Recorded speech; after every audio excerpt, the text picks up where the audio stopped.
اللہ اللہ رحمان، اللہ اللہ رحمان، اللہ اللہ۔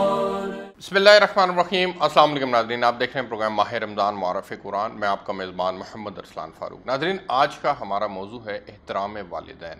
والدین کا ادب و احترام کتنا کرنا ضروری ہے، اور کون کون سی باتوں میں والدین کا حکم ماننا ہمارے اوپر لازم ہے، اور کون سی باتوں میں والدین کے حکم کو نہیں مانا جانا چاہیے۔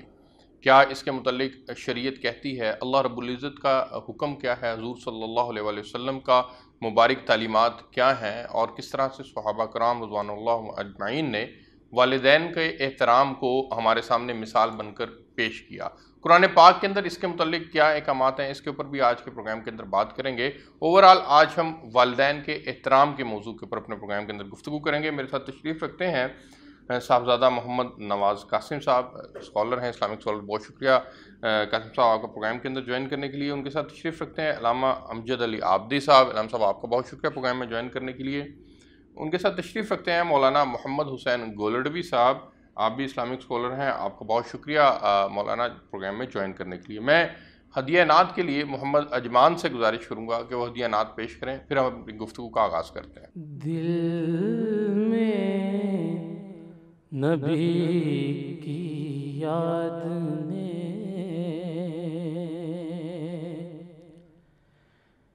ڈیرا جما لیا، دل میں نبی کی یاد نے،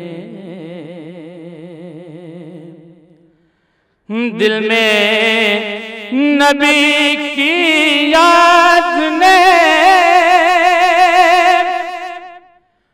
ڈیرا جما لیا، سارے غموں سے آپ کے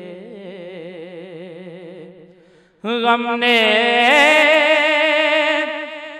بچا لیا، سارے غموں سے آپ کے، اور دنیا مہتاب پر انسان گیا تو کیا، میرے نبی نے چاند کو در پہ بلا لیا، میرے نبی نے چاند کو، اور دل میں بہار کا ہے میلہ لگا ہوا، دل میں بہار کا ہے میلہ لگا ہوا، جب سے تمہارے درد کو مہمان بنا لیا، جب سے تمہارے درد کو مہمان بنا لیا، دل میں نبی کی یاد نے ڈیرا جما لیا، سارے غموں سے آپ کے غم نے بچا لیا، دل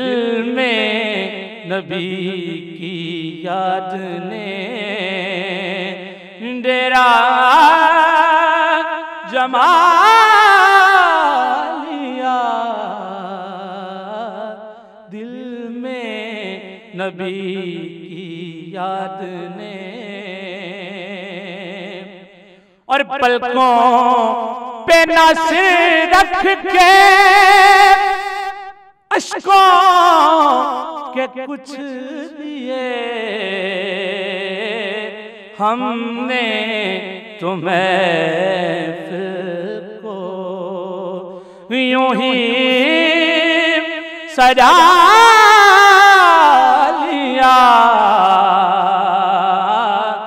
ہم نے تمہیں کو یوں ہی سجا لیا، دل میں نبی کی یاد نے۔ بہت شکریہ محمد اجمان ہدیہ نعت کے لیے۔ میں سب سے پہلے صاحبزادہ محمد نواز قاسم صاحب آپ کے پاس جانا چاہوں گا، اور والدین کے احترام کی بات کی گئی ہے۔ والدین ذریعہ بنتے ہیں انسان کو دنیا میں لانے کا، اور اللہ رب العزت جو ہے وہ ظاہر ہے جب حقیقت کی نظر سے دیکھا جائے تو وہ تو پھر اللہ رب العزت کی ذات کے حکم سے انسان دنیا میں آتا ہے، لیکن بظاہر ذریعہ جو ہے وہ والدین بنتے ہیں۔ اللہ رب العزت نے قرآن میں کس طرح سے ان کے احترام کو بیان کیا ہے، اس کے روشنی ڈالیے گا۔ نحمدہ ونصلی علی رسولہ الکریم، اما بعد فاعوذ باللہ من الشیطان الرجیم، بسم اللہ الرحمن الرحیم۔ وَقَضَى رَبُّكَ أَلَّا تَعْبُدُوا إِلَّا إِيَّاهُ وَبِالْوَالِدَيْنِ إِحْسَانًا إِمَّا يَبْلُغَنَّ عِندَكَ الْكِبَرَ أَحَدُهُمَا أَوْ كِلَاهُمَا فَلَا تَقُل لَّهُمَا أُفٍّ وَلَا تَنْهَرْهُمَا وَقُل لَّهُمَا قَوْلًا كَرِيمًا۔ صدق اللہ العظیم۔ محترم ارسلان فاروق صاحب، آپ کا بہت شکریہ کہ آپ نے اتنے خوبصورت موضوع پر مجھے اپنے پروگرام میں شامل کیا۔ دعا ہے کہ اللہ تبارک و تعالی ہمیں اپنے فضل و کرم اور آقا کریم علیہ الصلوۃ والسلام کے توسل سے اللہ تبارک و تعالیٰ کے تمام احکامات کی پیروی کرنے کی توفیق عطا فرمائے۔ آپ نے ایک لفظ استعمال کیا ہے احترام، احترام والدین۔ احترام محترم سے ہے، یعنی جسے بڑا سمجھا جائے۔ اب اگر ہم انسانی تاریخ کا مشاہدہ کرتے ہیں تو ہماری انسانی تاریخ جزوی طور پر دو بنیادی اصولوں پر کاربند ہے۔ ایک الہامی مذاہب پر عمل کرتے ہیں جو اللہ تبارک و تعالیٰ کے دین کے اجزاء ہیں۔ وہ سیدنا نوح علیہ السلام سے لے کر آقا دو جہاں تاجدار کائنات صلی اللہ تعالیٰ علیہ وآلہ وسلم تک مختلف انبیاء کو کتب کی صورت میں، صحائف کی صورت میں، وحی کی صورت میں اللہ تبارک و تعالیٰ نے عطا فرمائے۔ ان تمام الہامی مذاہب کا مجموعہ ہم دین کہتے ہیں، جس کا نام اللہ تبارک و تعالیٰ نے اسلام رکھا، جو شروع ہوا شرع لکم من الدین ما وصی بہ نوحا، کہ ہم نے اپنے دین کی جو شروعات ہیں وہ نوح علیہ السلام سے شروع کی، اور الیوم اکملت لکم دینکم واتممت علیکم نعمتی ورضیت لکم الاسلام دینا، اور ہم نے پھر اس دین کو اسلام اس کا نام رکھ کے حضرت محمد صلی اللہ تعالیٰ علیہ وآلہ وسلم پر مکمل کر دیا۔ جتنے بھی الہامی مذاہب ہیں ان تمام میں والدین کا احترام اللہ تبارک و تعالیٰ کی طرف سے ہمیں عطا فرمایا گیا، اور کوئی بھی ایسا الہامی مذہب نہیں جس میں والدین کا احترام موجود نہیں۔ اب غیر الہامی مذاہب جو کہ انسانوں کے خود ساختہ ہیں، وہاں پر کہیں پر والد کو یا کہیں پر والدہ کو یا کہیں دونوں کو اہمیت نہیں بھی دی جاتی، اور کہیں پر اہمیت ہے الہامی مذہب نہ ہونے کے باوجود بھی۔ لیکن میں انسانی تواریخ کے بے شمار واقعات کو چھوڑتا ہوں۔ میں چاہ رہا تھا کہ قرآن پاک سے ذرا آپ بیان فرماتے ہیں۔ میں چاہتا ہوں کہ میں نے جو آیت کریمہ آپ کے سامنے تلاوت کی ہے، اس میں والدین کے ساتھ اولاد کے جتنے بھی معاملات ہیں ان میں سے کافی ساروں کو ڈسکس کیا گیا ہے، مگر سب سے خوبصورت بات یہ ہے کہ اس کا آغاز دیکھیے اللہ تبارک و تعالیٰ نے قرآن مجید سے کیسے کیا۔ فرمایا وَقَضَىٰ رَبُّكَ، تمہارا رب تمہیں حکم دیتا ہے اللہ تعبدوا الا ایاہ، کہ تم اپنے رب کے سوا کسی کی عبادت نہ کرنا، وَبِالْوَالِدَيْنِ احسانا، اور اپنے والدین پر احسان کرتے رہنا۔ یہ تین چیزیں یہاں پر ڈسکس ہوئی ہیں، ایک اللہ تبارک و تعالیٰ کا حکم، ٹھیک، ان کے لیے جو اللہ تبارک و تعالیٰ کو اپنا رب مانتے ہیں، یہ ان کی بات الہامی بات ہے، غیر الہامی بات نہیں ہے۔ پھر جو دوسری بات ہے وَقَضَىٰ رَبُّكَ أَلَّا تَعْبُدُوا إِلَّا إِيَّاهُ، دوسرا جو ایک احد کی بندگی کرتے ہیں، یہ ان کے لیے حکم ہے۔ ٹھیک ٹھیک، کیا وَبِالْوَالِدَيْنِ احسانا، یہ احسان کی بات نہیں کر رہا، احسان اور چیزیں ہیں، محبت اور مودت اور ساری چیزوں کے بعد کہیں جا کر احسان کی بات آتی ہے۔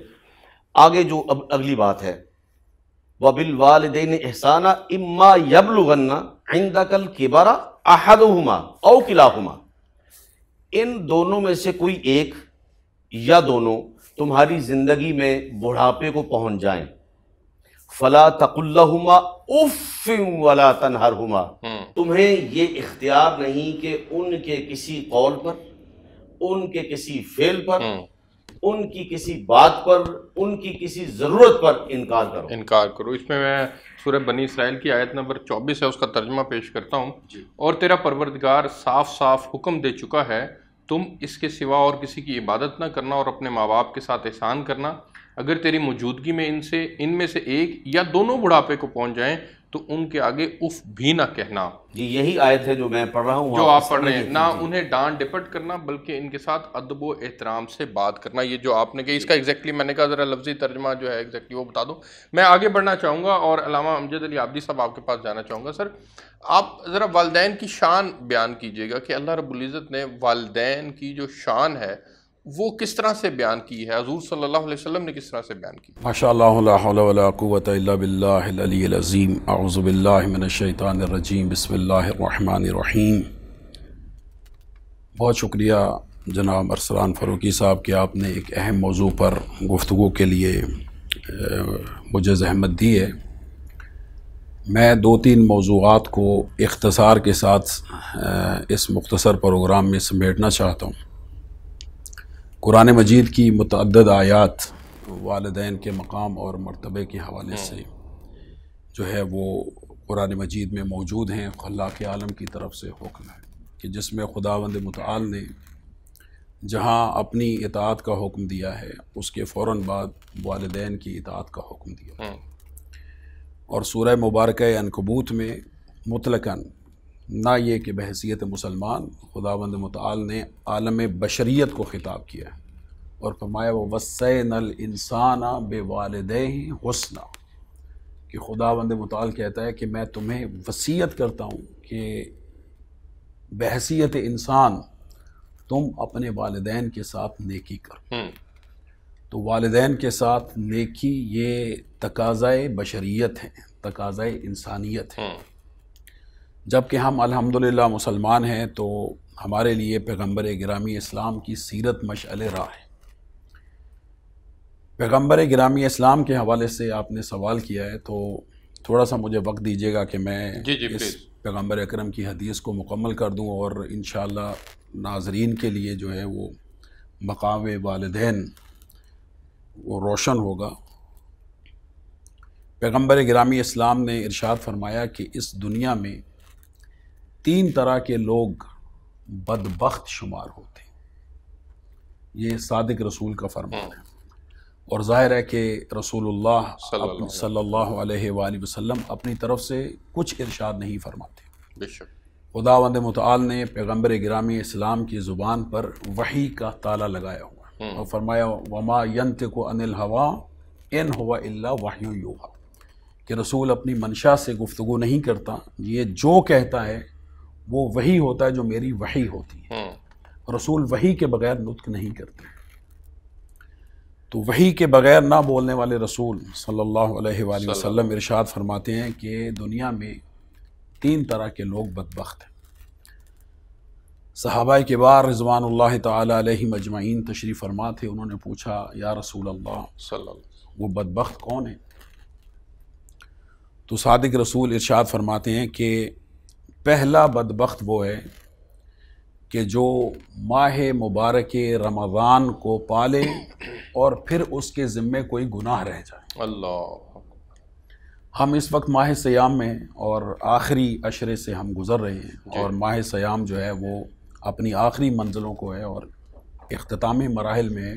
تو میں سمجھتا ہوں کہ ابھی بھی کچھ وقت باقی ہے کہ رسول اللہ کے اس فرمان پہ عمل کریں کہ رسول فرماتے ہیں بدبخت ہے وہ شخص کہ جو ماہ مبارک رمضان کو پائے اور پھر اس کے ذمے کوئی گناہ رہ جائے۔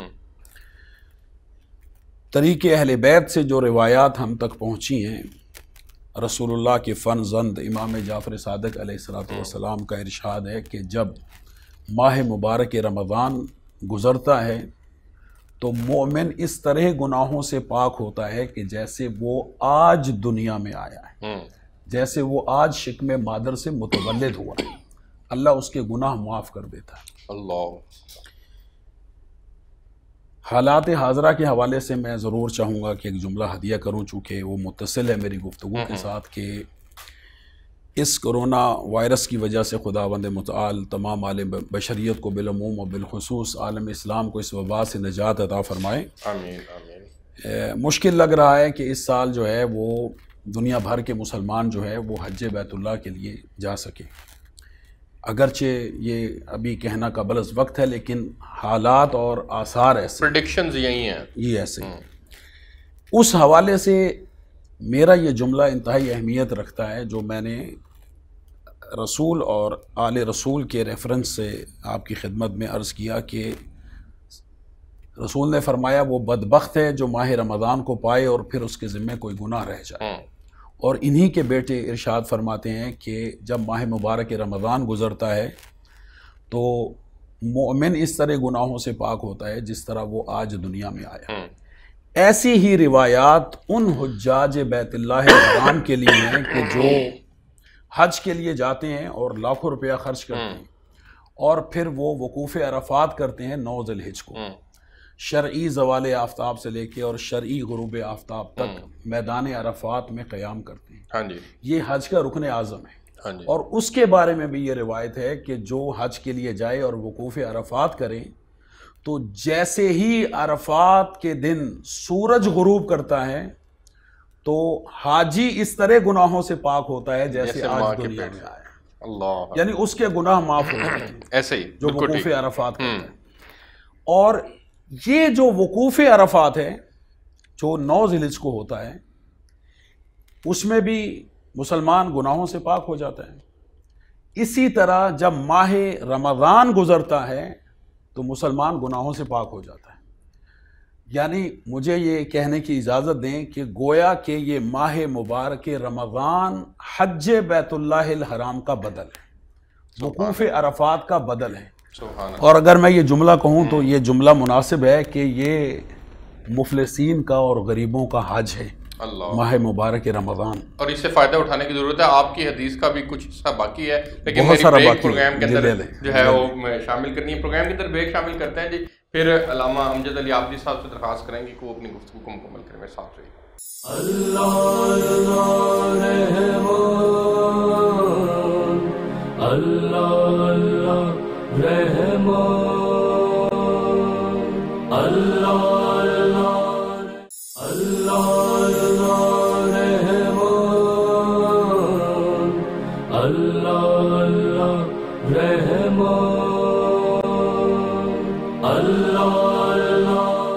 جی ویلکم بیک ناظرین۔ علامہ امجد علی عابدی صاحب، سر آپ اپنی وہ حدیث مکمل کر لیں، پھر مجھے مولانا محمد حسین گولوی صاحب۔ جی بہت شکریہ ارسلان بھائی۔ میں یہ عرض کر رہا تھا کہ یہ جو ماہ مبارک رمضان ہے یہ غریبوں کا حج ہے، اور وہ چونکہ حج امیروں کے لیے، جو صاحب استطاعت ہیں ان کے لیے، اور جو استطاعت کی لائن سے نیچے ہیں خداوند متعال نے انہیں بھی محروم نہیں رکھا، اور ماہ رمضان کی صورت میں گھر گھر اس نے اپنا حج بھیج دیا ہے کہ اس میں میری اطاعت کرو، جو مفاد حج بیت اللہ کے بعد حاجیوں کو ملتا ہے وہی روزہ داروں کو ملے اللہ۔ اور یہ آخری گھڑیاں ہیں، ان گھڑیوں کو سمیٹنے کی ضرورت ہے اور ساتھ ہیں، اور یہ گھڑیاں اس قدر اہم ہیں کہ روایات ہیں معصومین کی طرف سے کہ جتنے ماہ رمضان میں خداوند متعال افطاری کے وقت ایسے لوگوں کو بخشتا ہے کہ جن پر جہنم واجب ہو چکی ہے اور وہ تعداد لاکھوں میں ہے،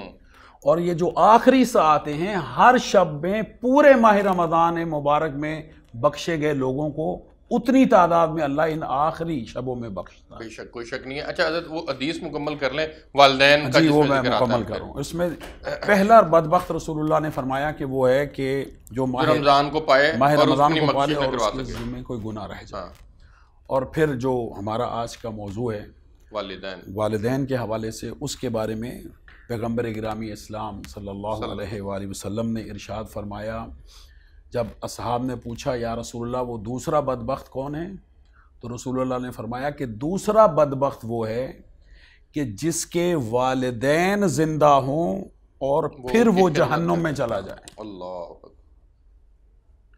اس کی ذرا وضاحت کر دینا کہ جس کے والدین زندہ اور وہ جہنم میں چلا جائے، مین ٹو سے کہ ان کی خدمت نہ کر سکا، جی بالکل، اور ان کی نافرمانی کرتا رہا، بالکل اسی طرح، اور یعنی خدمت نہ کرنے اور نافرمانی کرنے کی وجہ سے جہنم میں چلا گیا۔ جی، اگر میں آپ کی اس بات کو کسی اور زاویے سے اپنے ناظرین کی خدمت میں پیش کروں تو وہ یہ ہے کہ صادق رسول علیہ الصلاۃ والسلام کا جو ارشاد گرامی ہے اس سے میں جو سمجھا ہوں میں حقیر، وہ یہ ہے کہ والدین گھروں میں چلتی پھرتی جنتیں ہیں کہ ان کی خدمت کرو اور جنت کے لیے اپنے رستے کو ہموار کر لو۔ سبحان اللہ۔ اور رسول فرماتے ہیں کہ وہ بدبخت ہے جس کے والدین زندہ ہوں اور پھر وہ جہنم میں چلا جائے، یعنی والدین کی خدمت کرے، والدین کا احترام کرے، ان کے حقوق کی ادائیگی کریں، اور والدین کی طرف محبت کی نگاہ ڈالیں۔ اور یہ احادیث سے یہ بات واضح ہے کہ جو اپنے والدین کی طرف، ان کے چہرے کی طرف محبت سے نگاہ کرتا ہے، اللہ اسے اپنی عبادت شمار کرتا ہے۔ اللہ اکبر۔ اور جس طرح ابھی مولانا صاحب فرما رہے تھے کہ اگر کوئی غضب کی نگاہ والدین کی طرف ڈالتا ہے تو اللہ اس کی نیکیوں کو حبط کر دیتا ہے، ضائع کر دیتا ہے۔ اللہ پاک حفاظت فرمائے۔ میں مولانا محمد حسین گولوڑی صاحب کے پاس جانا چاہوں گا۔ علامہ، سورہ بقرہ کی آیت ہے، اس کے اندر جس کا ترجمہ میں آپ کے سامنے پیش کرتا ہوں۔ لوگ آپ صلی اللہ علیہ وسلم سے پوچھتے ہیں کہ کیا خرچ کریں؟ آپ فرما دیں کہ جو کچھ مال تم کو خرچ کرنا ہو تو ماں باپ کا حق ہے، اور قرابت داروں کا، اور یتیموں کا، محتاجوں کا، اور مسافروں کا، اور جو نیک کام کریں گے اللہ تعالیٰ اس سے باخبر ہے۔ خرچ کرنے سے متعلق والدین کے اوپر اگر انسان خرچ کرتا ہے تو اس کے فضائل کیا ہیں، اس کے اوپر ذرا روشنی ڈالیں۔ جی، بسم اللہ الرحمن الرحیم۔ بڑے خوبصورت ذکر آپ نے فرمایا، اور والدین کے اوپر خرچ کرنا، یہاں پر جو حدیث پاک میں پیش کرتا جاؤں، بلکہ قرآن کریم فرقان حمید میں اللہ رب العالمین ارشاد فرما رہا رب ارحمہما کما ربیانی صغیرا، کہ ہم بھی دعا کرتے ہیں، نماز میں دعا کرتے ہیں، اپنے والدین کے لیے دعا کرتے ہیں، اور تشہد میں یہ سارا کچھ اللہ ہماری بخشش فرما، والدین کی بخشش فرما، اور اس کے ساتھ رب ارحمہما کما ربیانی صغیرا، اللہ ان پر رحم فرما جس طرح انہوں نے بچپن میں میری پرورش فرمائی۔ اور میں یہاں پر جو آپ نے کویشچن کیا ہے، حضور علیہ الصلوۃ والسلام کی بارگاہ اقدس میں ایک شخص آیا، آ کر عرض کیا یا رسول اللہ صلی اللہ علیہ وسلم کہ یہ میرا بیٹا ہے، اور یہ اس کا مال اگر میں کوئی خرچ کرتا ہوں تو یہ مجھے اس چیز کی اجازت نہیں دیتا۔ تو آقا علیہ الصلوۃ والسلام نے اس کے بیٹے کو بلوایا، بھئی کیا بات ہے، یہ جو تمہارا باپ کہہ رہا ہے یہ ٹھیک کہہ رہا ہے؟ تو اس نے عرض کیا یا رسول اللہ صلی اللہ علیہ وسلم کہ یہ بات بجا ہے، یہ میری چیزیں استعمال کرتا ہے، اور مطلب وہ اب 80 سال کی عمر میں والدین پہنچ گئے، بڑھاپے کو پہنچ گئے، تو قرآن تو کہتا ہے اف ولا تنہرہما وقل لہما قولا کریما، ان کے سامنے اف تک بھی مت کرو۔ تو عرض کیا یا رسول اللہ صلی اللہ علیہ وسلم مطلب یہ میری چیزیں توڑ دیتا ہے، اسے استعمال کرنے کا طریقہ اور سلیقہ نہیں ہے۔ تو آقا علیہ الصلوۃ والسلام نے ایک تاریخی جملہ حضور علیہ الصلوۃ والسلام نے ارشاد فرمایا کہ تو اور تیرا مال تیرے باپ کا ہے، اللہ، تو اور تیرا مال تیرے باپ کا ہے۔ اس میں وہ اللہ رب العالمین نے اسے والدین میں سے، ماں باپ دونوں یا دونوں میں سے کوئی ایک بھی ہو، تو آقا علیہ السلام نے ارشاد فرمایا کہ اللہ رب العالمین نے اسے یہ طاقت عطا فرمائی ہے، قدرت دی ہے، اللہ رب العالمین نے فرما رکھا ہے کہ وہ جس انداز سے چاہے، جس طرح چاہے، وہ تیرا مال جس طرح تو بچپن میں تھا تو اس کی چیزیں توڑ بھی دیا کرتا تھا، وہ تیرے لیے نہیں لے کر آتا تھا۔ تو کیا ہے، تو بات کرنے کا مقصد جو آپ نے سوال کیا ہے، اس سے یہی مراد ہے کہ حضور علیہ الصلوۃ والسلام نے ارشاد فرمایا، ایک جملے میں آپ نے تاریخ رقم کر دی کہ تو اور تیرا مال، تیرا جتنا مال ہے سارے کا سارا تیرے والدین کا، تیرے والدین کا ہے، کوئی شک نہیں ہے۔ میں جی مکمل کر لیں۔ میں بس اتنا کہنا چاہوں گا کہ والدین سے جو محبت ہے ارسلان بھائی، یہ فطرت کا عین تقاضا ہے۔ والدین سے محبت جو ہے وہ فطرت کا عین تقاضا ہے۔ میں ایک حدیث پاک یہاں پر ضمن ذہن میں آ گئی، وہ صحابی رسول سرکار کی بارگاہ میں حاضر ہوئے، عرض کی یا رسول اللہ صلی اللہ علیہ وسلم جہاد پر جانا چاہتا ہوں۔ تو آقا علیہ السلام نے فرمایا بھی جہاد پر جا کر کیا کرے گا؟ عرض کی یا رسول اللہ جہاد پر جاؤں گا، میدان جہاد میں جاؤں گا، اللہ کی راہ میں مارا جاؤں گا، بروز محشر شہداء کی صف میں سے اٹھایا جاؤں گا۔ تو آقا علیہ السلام نے ارشاد فرمایا تمہارے والدین حیات ہیں، والدین زندہ ہیں؟ تو اس نے عرض کیا یا رسول اللہ میری ماں زندہ ہے، یا رسول اللہ میری ماں زندہ ہے۔ تو آقا علیہ السلام نے ارشاد فرمایا تو ایسا گھر چلا جا کر اپنی ماں کی خدمت کر، وہ ثواب جو اللہ رب العالمین تجھے میدان جنگ میں عطا فرمائے گا، تجھے والدین کی خدمت میں اللہ رب العالمین گھر میں عطا فرمائے گا۔ اللہ اکبر۔ میں صاحبزادہ محمد نواز قاسم صاحب آپ کے پاس جانا چاہوں گا، اور حضور صلی اللہ علیہ وسلم نے اپنی والدہ اور والد کے متعلق کہ ان کا ادب کس طرح سے کرنا چاہیے جو ارشاد فرمایا، وہ ذرا ناظرین کے لیے بیان فرمائیں کہ والدین کا ادب کیسے کرنا ہے۔ ایون اس میں ایک میرے ذہن میں حدیث آ رہی ہے کہ اگر ہم نماز پڑھ رہے ہیں اور والدین آواز دیں تو نماز کو جو ہے وہ توڑ دینا اور والدین کی آواز کی بات جا کر سننا جو ہے یہ زیادہ ضروری ہو جاتا ہے۔ اس کے اوپر روشنی ڈالیے گا۔ ارسلان بھائی بہت شکریہ، آپ نے دوبارہ موقع دیا۔ میرے مختصر سی گفتگو کے دو اجزاء ہیں آپ ہی کے سوال کے متعلقہ۔ والدین کے مقام کے لیے ایک تو یہ جو آپ نے پوچھا، فرض نماز اگر آپ پڑھ رہے ہیں تو والدین میں سے دونوں میں سے کسی ایک کی آواز آ جائے تو نماز جلدی مکمل کر کے والدین کی بارگاہ میں حاضر ہو جاؤ۔ واجب کی بھی یہی حیثیت ہے۔ فرض اور واجب کے علاوہ اگر آپ کوئی بھی عبادت کر رہے ہیں جو نوافل کی انتہاؤں یعنی کہ سنت مؤکدہ تک چلی جاتی ہیں، ان میں سے کوئی بھی آپ عبادت کر رہے ہیں تو والدین میں سے دونوں میں سے کوئی ایک آواز دیں تو اسے توڑ دو۔ اب جو آپ نے عبادت چھوڑی ہے وہ آپ پر فرض ہو چکی ہوئی ہے ادا کرنا، لیکن اس سے پہلا فرض یہ ہے کہ والدین کی بات جا کر سنو کہ وہ کیا کہنا چاہ رہے ہیں۔ ٹھیک، ایک بات یعنی کہ فرائض کی اگر آپ ادائیگی کر رہے ہیں تو اس کو مکمل کر لیں، اس کو مکمل کریں، مگر جلدی مکمل کریں۔ اس میں کچھ علماء کرام کی رائے یہ بھی ہوتی ہے کہ اگر والدین کو نہیں پتا کہ آپ نماز پڑھ رہے ہیں، اگر انہیں نہیں علم تو پھر آپ اس کو توڑ بھی تو سکتے ہیں۔ اگر انہیں نہیں علم تو ان کے غیظ و غضب سے آپ محفوظ رہیں گے، اور اگر ان کو علم ہے تو ان کے غیظ و غضب کا اللہ کی بارگاہ میں جانا نہیں ہوگا۔ ٹھیک، فرض نماز کی اور واجب نماز کی بات کر رہا ہوں۔ ٹھیک ہو گیا، اور باقی نوافل اور سنتوں کے میں اندر ذرا علماء کی بحث میں آتا نہیں ہوں، یہ میرا اپنا ایک وتیرہ ہے۔ میں قرآن، اہل بیت اور خلفائے راشدین، میں صرف انہی کو دین سمجھتا ہوں۔ آگے جتنی بھی علماء فقہا کی بحثیں ہیں وہ پھر بحثوں بڑوں کی بحثیں ہیں، ان کے اوپر کیا بات کرنی، ٹھیک ہے، آپ کی بات۔ تو میں یہ چاہتا ہوں کہ کسی بھی قسم کا اختلاف یا اعتراض اٹھنے نہ پائے۔ ہم قرآن سے، اہل بیت سے اور خلفائے راشدین سے، کیونکہ وہ ہمارے اولو الامر ہیں، تو اطاعت اللہ کی، اطاعت اللہ کے رسول کی اور اطاعت اولو الامر کی، یہ ہمارے لیے کافی ہے۔ جب ہمیں پتہ ہے تو پھر ہم ان تک اگر محدود رہے تو میرا خیال ہے کہ زیادہ بہتر رہے گا، تاکہ کوئی بھی نقطہ اعتراض نہ اٹھے۔ دوسری بات، علامہ محمد حسین گولڈوی صاحب نے جو حدیث پاک ارشاد فرمائی ہے، انتا و مالو کا ابو کا، اس میں والد کا مقام ہے، صرف والد کا۔ حدیث پاک کا مفہوم انہوں نے فرمایا، لیکن میں اپنے انداز میں آپ کو بتا دیتا ہوں کہ یہ وہ بیٹا شکایت لے کر گیا تھا سرکار کی بارگاہ میں، صحابی رسول تھے، اور آ کر شکایت کی، یا رسول اللہ صلی اللہ تعالیٰ علیہ وآلہ وسلم، میں نے کاروبار کو سنبھال لیا ہے، کاروبار کو میں نے بڑی پروان دی ہے، میرے کاروبار میں بڑی وسعت آ چکی ہوئی ہے، تو اب میرے والد کاروبار نہیں کرتے، وہ گھر میں رہتے ہیں، اور وہ صبح سے لے کر شام تک اپنے دوستوں کو بلاتے رہتے ہیں، اور میں کماتا ہوں، وہ اڑاتے رہتے ہیں، کبھی کسی دوست کو بلا لیتے ہیں، کبھی 2 کو، کبھی 4 کو، تو اس طرح وہ میری کمائی ساری جو نا وہ اڑا لیتے ہیں۔ تو آقا کریم علیہ الصلوۃ والسلام نے صرف نگاہیں اٹھا کر اس کو دیکھا اور فرمایا اس کونے میں بیٹھ جاؤ، بٹھا دیا۔ تو ایک اور صحابی رسول ان کو حکم دیا، جاؤ اس کے باپ کو بلا کر لاؤ۔ تو جب وہ صحابی رسول گئے تو جا کر کہا کہ آپ کو آقا کریم علیہ الصلوۃ والسلام نے بلایا ہے۔ صلی اللہ۔ تو وہ صحابی رسول بڑے پریشان ہو گئے اور کہنے لگے کہ تجھے ہاتھ باندھ کے عرض کرتا ہوں، بتا ہوا کیا، معاملہ کیا ہے؟ اس نے کہا کہ اور تو کچھ نہیں پتا، تیرا بیٹا وہاں سرکار کی بارگاہ میں بیٹھا ہے اور اس نے یہ کہا ہے کہ تو اسے تنگ کرتا ہے۔ تو حدیث پاک کے الفاظ کی جو مفہوم ہے وہ یہ ہے کہ اس کی جو دستار تھی، امامہ تھا، اس نے کھینچا اور گلے میں ڈال لیا اور رونا شروع کر دیا۔ کہا اوے میرے بیٹے، تو نے مجھے کہاں پر ذلیل کر دیا، کس بارگاہ میں تو نے میرے پردے اٹھا دیے، تو مجھے اگر کہتا تو میں تجھے اپنی ہر شے دے دیتا، تم نے جا کر مجھے اپنے پیارے آقا کریم علیہ الصلوۃ والسلام کی بارگاہ میں ذلیل کر دیا۔ روتے ہوئے جاتے ہی سرکار کے قدموں میں گر گئے اور معافی طلب کی، یا رسول اللہ مجھے معاف فرما دیجئے، یا رسول اللہ مجھے معاف فرما دیجئے۔